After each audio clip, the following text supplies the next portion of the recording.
Vi har selvfølgelig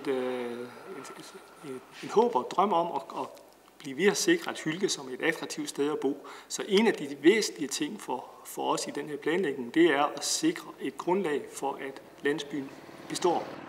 Først og fremmest har vi en butik, som er meget væsentlig for det daglige liv i en by som Hylke, men vi har også vores lille skole, som er en skole, der har fra 0. til 2. klasse. Vi har vores egen børnehave i byen. Vi har et lille lokalt bibliotek, som også er aktiv for byen. Vi skal ikke være en kopi på nogen måde af en storby. Vi skal være et attraktivt alternativ til de store byer.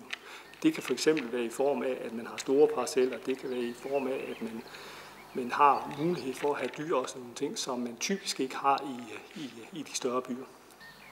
Vi har en rideskole, som ligger i byen, at man også bevarer et mulighed for, at man kan beholde en rideskole. Selvom de stort set bor inde i byen, så kan planlægningen meget være det, der gør, at man udelukker en rideskole fra at kunne eksistere. Det vil sige, at man skal have en åbning, således at rideskolen stadigvæk bor inde i byen.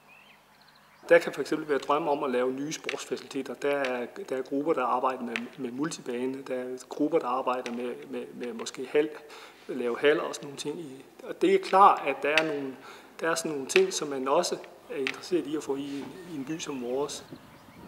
Vi har en meget behagelig størrelse, fordi at vi stadigvæk har det lokale, hvor at vi kender hinanden i høj grad, og det giver de muligheder, at vi for eksempel kan renovere en forsamlingshus ved frivillig arbejdskraft. Altså for at nævne det her, vi har haft cirka 70 mennesker i gang med at lave renovering her.